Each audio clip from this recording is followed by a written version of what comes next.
Welcome back to Watches Tonight. I'm your host, Tim Masso, and it's good to be back. Hi, everyone. Welcome back to the Watch Insider. My name is Brian, and thank you all for logging on. Welcome back.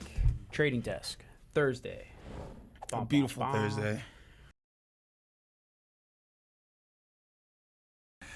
This is a feature where I tell you something has come for a brand, a model line, collectors, or perhaps the industry as a whole.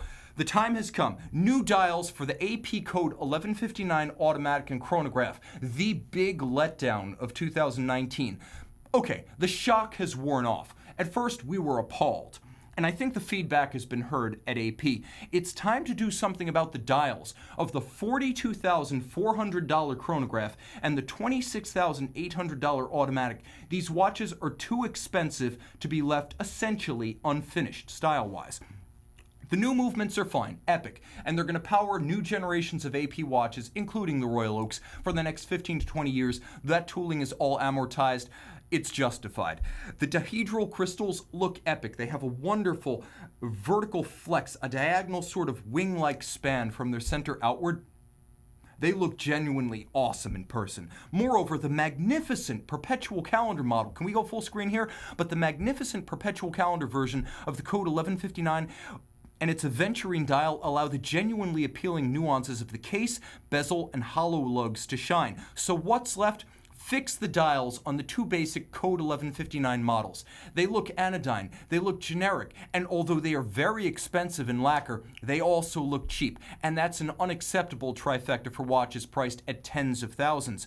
Borrow a page from that Goldstone Lange dial and make that aventurine the standard dial for all of the code 1159 watches. You will immediately see a rebound in collector esteem. The time has come. Rolex Oyster Flex bracelets for steel watches. Yes, the Oyster Flex is a bracelet. It's a metal band inside a rubber sheath. That's why you can't cut it to length. So far, precious only since the 2015 debut of the first Oyster Flex strap on the Yachtmaster. I think there's a reason we haven't seen a steel Oyster Flex watch yet, and that's because we are about to see a new Daytona. The same model, basically, has been in production with a few changes. We got a ceramic bezel, we got a better buckle, we got a new Parachrom blue hairspring, but that's not much in 19 years. I think we're going to see a new one of these in about one model year, and a great way to launch it would be to do what Rolex essentially did with the Jubilee-clad 2018 GMT, a new band for a new generation. I suspect we'll see a launch Daytona with an Oyster Flex strap in steel. The time has come. Respect for Piaget. This has to happen. You love Lange, you should love Piaget. They're doing exciting things. That watch right there, recreated in 2016, Seiko's spring drive technology. You know who didn't do this? ETA, Richard Mille, Jaeger LeCoultre, Audemars Piguet, Renaud Papi, Harry Winston, or some boutique wacky independent. No, it was done by Piaget, the only Swiss brand to recreate spring drive and engineer its way around the patents. Genuinely impressive. Last year, the wearable cobalt case Altiplano Ultimate Concept became the thinnest mechanical watch ever at 2 millimeters. Not for the movement, the whole watch. I wore it. It's real. It works. And of course, there's the standard Altiplano Ultimate 910, which is an automatic only 4.3 millimeters thick. You have a peripheral rotor. You have a movement built into the case back. All of it 4.3 millimeters thick and everyday wearable. Piaget is doing things that no other brand is attempting, and they get lost in the noise at Richemont. They get lost in the noise at SIHH. Respect for a brand that's often dismissed as a ladies' watch purveyor and a jewelry brand. Piaget is one of the most expressive, I would say underrated and exciting manufacturers in watchmaking today. As they say, look into it. Unique beast here on the table that I think that you've actually mentioned before in the past. So here we have... That's my favorite. That might be my favorite Patek, even with the 5975. So here we have a Patek Philippe Sculpture in stainless steel, black dial, luminescent Arabic numerals, and luminescent hands. This particular watch was produced exclusively for the Russian market in both all stainless steel, two-tone, as well as all gold. So here you have a stainless steel case, stainless steel bracelet. The dial itself is faded almost like a mattish black color, and to me, this watch, I mean, again, nobody really even knows that it exists. And I just think that if you're looking for something quirky and interesting in all stainless from a brand like Patek that is still sporty, this is such a cool off-the-radar option. And the watch itself is just killer to even look at. Okay, so guys, think about this. In 1998, this watch came out. It was built till about 2001. It was created for a retailer in Russia, a retailer of Patek Philippe, and it was essentially a watch created to mark the re-entry of Patek Philippe into the post-Soviet Russian market. Now, 2,700 were made, 9 flights of 300 watches. Each of those 9 variants looked differently. Some were two-tone, some had black dials, some had white dials, some were on fully integrated bracelets, some were on straps, but the consensus is that the one to own is the one I'm holding right now. 300 of this example made with the black dial. It is faded tritium. Note the radial arrays of the Arabic numerals, so they all point directly out. If you were to draw a tangent to the case, you would basically draw a tangent to the orientation of the numeral. That's what radial orientation means. So it's tritium, it's faded, it's gorgeous, it's steel, it's 37 millimeters. It has a axle set, cabochon style, enameled crown at 3 o'clock.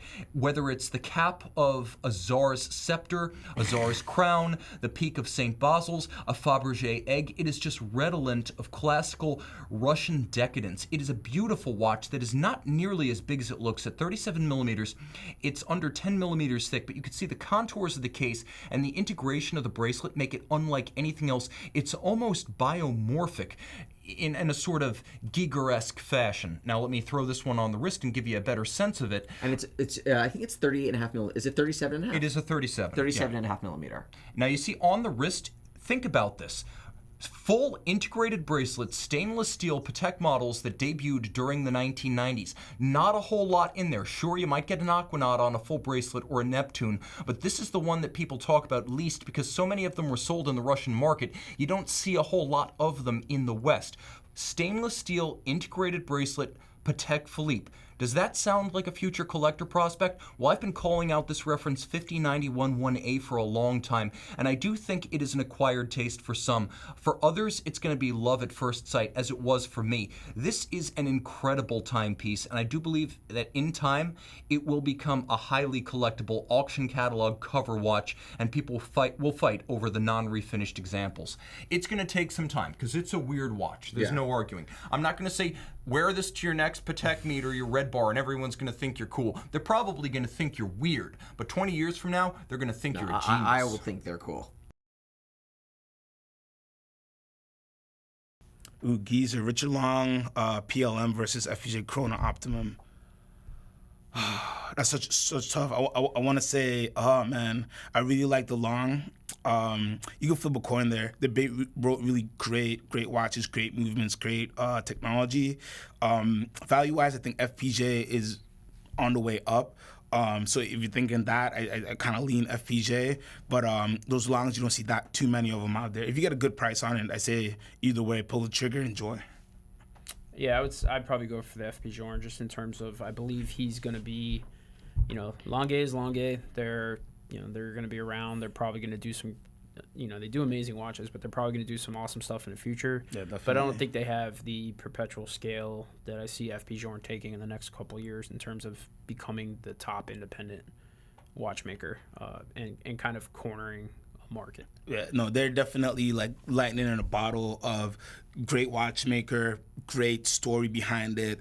Not too many pieces out there. The production is still so very, very low, but still somewhat available because not everybody's on the bandwagon. So you're at an interesting time. The pre-owned pieces, his earlier stuff are doing very, very well. The brass movement pieces are going crazy, and his newer stuff is starting to pick up too. And like, he's still pushing forward on technology. So it's really a very interesting brand. It's definitely a brand. Like, if you're interested in independent, check out FP Journe because so many things that are beautifully done there, and value-wise, it actually turned it into a very interesting situation.